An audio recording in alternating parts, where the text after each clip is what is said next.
A disabled Army veteran's 3-day nightmare in federal custody is now sparking a constitutional battle that could reshape how immigration enforcement operates in America. George Retes thought he was just going to work. Instead, he found himself trapped in a system that didn't care he was a U.S. citizen, a veteran, or a father missing his daughter's birthday. His story isn't just about one man's ordeal. It's about what happens when federal agents operate without accountability and why this case could set a precedent that protects every American from unlawful detention. On July 10, 2025, 25-year-old George Retes was driving to his security job at Glass House Farms, a legal cannabis operation in Camarillo, California. What he encountered wasn't a normal workday. It was a massive federal immigration raid that would turn his life upside down. The highway turned into a trap. Imagine driving down a highway you've traveled hundreds of times, maybe on your way to work, school, or visiting family. Suddenly, traffic slows, flashing lights appear, and an army of vehicles block the road. Officers in uniforms begin weaving through cars, ordering people to roll down their windows, asking for identification, and demanding proof of legal status. Panic sets in. Phones start recording, children cry in the back seats, and fear spreads faster than the traffic jam itself. This wasn't a Hollywood movie or a training exercise. This was a real-life crackdown carried out by U.S. Immigration and Customs Enforcement. Hundreds of drivers, mostly migrants, were detained and deported right there on the spot. Tonight, we're breaking down exactly how this shocking highway operation unfolded, who was targeted, and why it could change the way America enforces its immigration policies from this day forward. The highway shut down. Chaos on the road. It started like any other morning commute. Cars flowed normally. Radios played. People sipped coffee from travel mugs. But within minutes, everything turned upside down. ICE had strategically positioned roadblocks at key exits, effectively sealing off one of the busiest highways. Witnesses describe it as a trap, a coordinated sweep that allowed no chance of escape. The operation had transformed the normally quiet agricultural area into a scene of chaos, with federal vehicles blocking roads and agents conducting sweeps throughout the facility.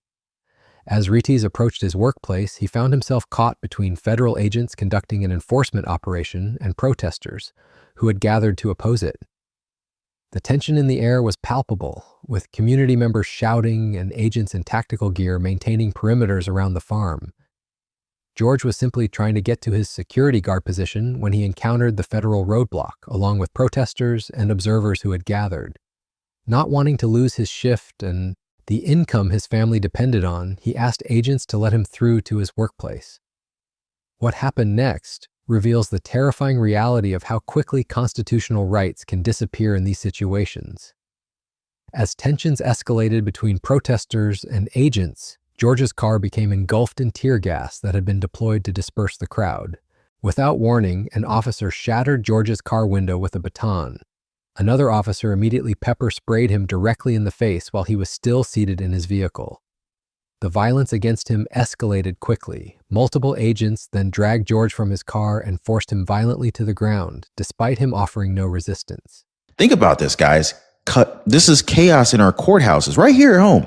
Cartel strongholds collapsing abroad, and the National Guard standing shoulder to shoulder with ICE in city after city. And yet, Democrats are calling it state-sanctioned violence.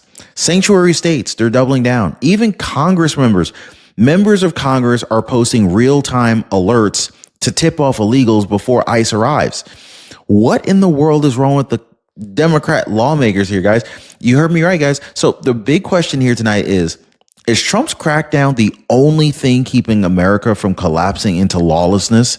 I mean, like, just complete lawless chaos? Or will the political class manage to stop him before he takes it nationwide? Well, I want to break it all down for you guys, from the shocking courthouse mob arrests to President Trump's deployment of destroyers and Marines in Venezuela to the 55 million visa review that could actually change the lives of every foreigner that's living on U.S. soil.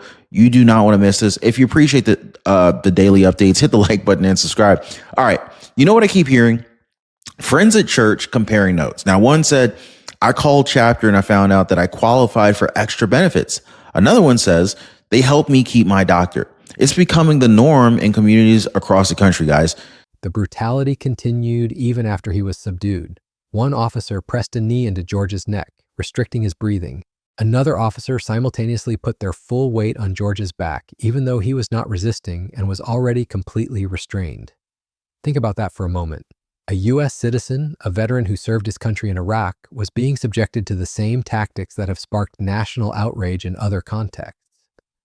Despite identifying himself as both a citizen and an employee of the farm, their response was complete silence. He was guilty of whatever they had imagined. They didn't need justification for their actions. They simply acted with impunity.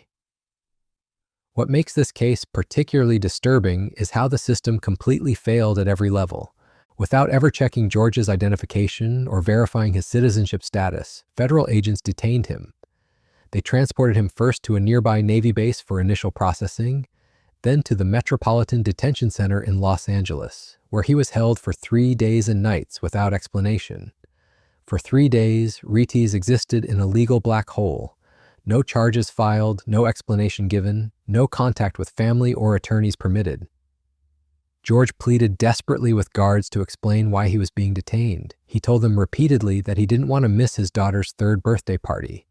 Every plea was met with cold silence. He was denied a hearing before a judge, denied a phone call to his family, and denied any contact with an attorney. Imagine being a parent, trapped, in federal custody, knowing your child is celebrating without you. Seeing them again filled me with gratitude and filled me with hope. Para mí, la felicidad es simplemente estar con mi familia y disfrutar momentos felices con ellos. To me, happiness is simply being with my family and being able to spend simple memories with them. Cuando estuve detenido, siempre recordé momentos hermosos con mi familia, momentos de ir al parque, de ir al trampolín con mis hijos. When I was detained, I remembered memories with my family, going to the park with them, going to the trampoline with my children. The helplessness and desperation of missing such an important milestone while being held without cause would break anyone's spirit. For Retes, this wasn't just about missing a party. It was about his daughter wondering where her father was on her special day. The conditions Retes faced in custody reveal a system that seemed designed to break him down rather than process him fairly. Though his body was covered in tear gas residue and pepper spray that continued burning his skin, the facility never allowed him to shower or wash off the chemicals. On the 2nd day, without explanation, George was placed on suicide watch in an isolated cell, adding psychological torment to his physical suffering. The tear gas and pepper spray burned his eyes and skin continuously for days. With intense burning sensations covering his arms and legs, it was impossible for him to sleep on what he described as a cement block with only a thin mattress and threadbare blanket for comfort. Despite a deep gash on his leg that required medical attention, he never received any medical care, even after repeatedly pleading for treatment. This isn't just about poor treatment, it's about the complete denial of basic human rights and dignity. Retes described his detention as profoundly depressing and deeply confusing. He felt completely lost for those 3 long days, in constant pain from his injured leg and burning skin. All he could think about while stuck alone in that cell was that he would miss his daughter's 3rd birthday celebration. His mind raced with dark thoughts, wondering if he would ever get out, if anyone even knew what had happened to him or where he was being held. Meanwhile, his family was frantically searching for answers that never came. His wife, unable to reach him during his detention, was scrambling desperately to find out where her husband had been taken. While George's family searched for him frantically, calling hospitals and police stations, George remained locked in a cell, held incommunicado without any explanation of alleged wrongdoing or due process. After 3 days of this nightmare, he was suddenly released with no apology and no charges filed against him. He lost work income and missed his daughter's birthday party that they had been planning for weeks. Just like that, the federal government had stolen 3 days from a veteran's life, traumatized his entire family, and offered zero accountability for what had happened. But the government's response to this case reveals something even more troubling about their mindset. A spokesperson later claimed Retes was detained for alleged assault, but provided no details whatsoever on the accusation. They stated that George Retes became violent and refused to comply with law enforcement during the operation, but Retes strongly denies these agency allegations, maintaining he never resisted or acted violently. More importantly, the U.S. Attorney's Office confirmed they would not be pressing any charges against Retes. If Retes had actually assaulted federal agents, why weren't charges filed? The government's shifting explanations only highlight how arbitrary and unjustified his detention really was. The broader context of this raid makes the situation even more concerning. The raid at Glass House Farms was part of a massive federal enforcement operation that led to the detention of hundreds of people, including many undocumented workers. The operation sparked immediate protests from farm workers and advocacy groups. Tragically, one worker died after falling from a greenhouse roof during the chaotic operation. This wasn't just about immigration enforcement, it was about a massive federal operation that resulted in death, constitutional violations, and the traumatization of entire communities. But again, I think context is so important. Have they hired enough air traffic controllers yet? Have they fixed the challenges that were happening at Newark Airport? We know what their warped priorities are. Their priorities are not about helping Americans. If those were their priorities, they'd be shifting that funding into ending homelessness, into helping veterans, into building affordable housing, into free lunch for children, and we're actually at the end of this year about to fall off a cliff of affordability with the Affordable Care Act. And we need to fund the subsidies so that people don't see their health insurance double. But they're not doing that. They're not interested in helping Americans. They are interested in pouring hundreds of billions of dollars into the mass deportation, mass detention system. Now, Retes is fighting back through the legal system, and his case could have implications far beyond his personal experience. George has taken formal steps to sue the U.S. government under the Federal Tort Claims Act by submitting claims to the federal agencies involved. George is represented by the Institute for Justice, a nonprofit public interest law firm that recently won a major FTCA case at the U.S. Supreme Court. This legal strategy is significant because the Federal Tort Claims Act allows citizens to sue the federal government when they've been harmed by federal employees acting within the scope of their employment. Retes is now seeking accountability through this federal law, which permits citizens to sue the government when harmed by its employees. With representation from the Institute for Justice, Retes has submitted formal claims to the federal agencies involved in his detention. But this case is about more than just one veteran seeking justice. As George himself stated, he's calling out the federal government not just for what they did to him, but for what they are doing to countless others. His attorneys understand the broader implications of this case for American democracy. Attorneys representing Retes describe this as a clear example of how federal agents can strip Americans of basic constitutional protections, even those who have served in the military. They emphasize that George's claims are a critical step to enforce the Constitution and other laws in court, holding the government accountable. The constitutional issues at stake here are fundamental to American democracy and the rule of law. Disappearing people for no reason violates the fundamental contract between citizens and their government. Without accountability for these horrible actions, the relationship between Americans and their government will remain broken. By choosing to fight in the courts, George is doing his part in repairing this crucial relationship. What makes this case particularly powerful is that it challenges the government's ability to operate without accountability or oversight. John Adams famously said that we are a nation of laws, not of men. That principle means nothing if federal agents can, with complete impunity, strip Americans like George of their fundamental rights. George's claims to the federal agencies represent a critical step to enforce the Constitution and other laws in court, ensuring constitutional protections remain more than just promises. The Institute for Justice brings significant expertise and experience to this fight. They recently won at the Supreme Court on behalf of an Atlanta family whose home was wrongly raided by an FBI SWAT team. The court revived all of the lawsuit's claims, and the Martin family will have an opportunity to argue that their FTCA suit does not fall into one of the law's exceptions. This track record suggests that Retes' case has real potential to succeed and create meaningful precedent. But the legal landscape for these cases is complex and inconsistent across jurisdictions.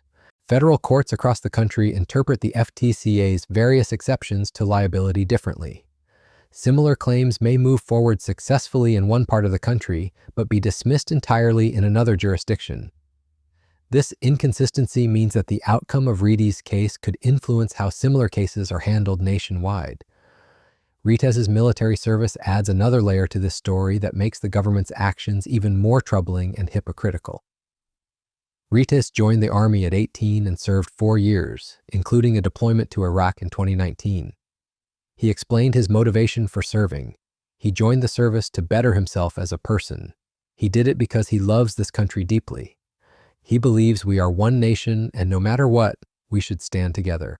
All this separation and division between people is not how it should be. The irony is devastating. A man who volunteered to serve his country, who deployed to a war zone to protect American interests, was treated like an enemy by his own government. Without accountability for these egregious actions, the relationship between citizens and their government remains fundamentally broken. George is doing his part to repair that relationship, just as he did when he served his country in Iraq. Retes' perspective on this experience reveals the character of a man who still believes in the system despite being failed by it. He maintains that this experience didn't change his view of law enforcement because America is a nation of laws. Someone has to uphold those laws. He believes it's crucial to hold everyone accountable and ensure that no one is above the law. It doesn't matter who you are or what position you hold. Everyone must follow the law. Everyone needs to be held accountable. He thinks that's especially important for people who don't get the chance to speak or are too scared to speak up. This perspective is remarkable coming from someone who experienced such severe government overreach. Rather than becoming bitter or calling for the destruction of law enforcement, Retes is calling for accountability and equal application of the law. It doesn't matter the color of your skin, whether you voted left or right, whether you're black, brown, or any other background. No one deserves to be treated this way. What happened to him shouldn't have happened. He hopes this never happens to anyone ever again. No one deserves this treatment. The human cost of this case extends beyond just Retes himself. His family was traumatized, his daughter missed her father at her birthday party, and his wife spent days not knowing where her husband was or if he was even alive. George Retes, a 25-year-old Army veteran and father of 2, had been planning his 3-year-old daughter's Minnie Mouse birthday party at the park for weeks. He would get her an inflatable bounce house, invite the whole family, and shower her with gifts and treats. She was excited for the fun party, and he was excited to see the smile on her face. And Retes missed the party he and his toddler had been dreaming about together. The aftermath continues to affect Retes' life in practical ways. He has not been able to return to work and is unsure if he will go back to the farm.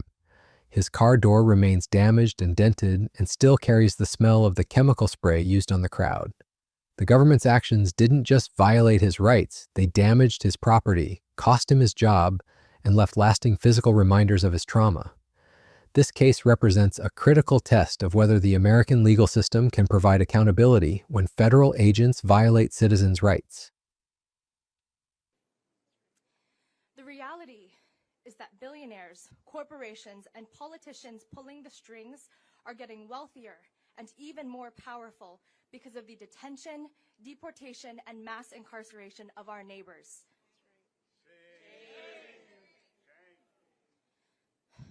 These bad actors are doubling down on the oldest trick in the authoritarian playbook, demonizing immigrants in order to justify steamrolling our rights while consolidating power for themselves, putting armed soldiers on our city's streets, siphoning money from Social Security and Medicaid to give to the private prison corporations they profit from, and throwing community members like Kilmar into foreign prisons without due process. The Federal Tort Claims Act has historically been difficult to use against the government. because of various exceptions that protect federal agencies from liability. But recent Supreme Court victories by the Institute for Justice suggest that the legal landscape may be shifting in favor of citizens seeking justice. The broader implications of this case extend to every American citizen. If federal agents can detain a U.S. citizen and veteran for 3 days without charges, without legal representation, and without basic human dignity, then no one is truly safe from government overreach.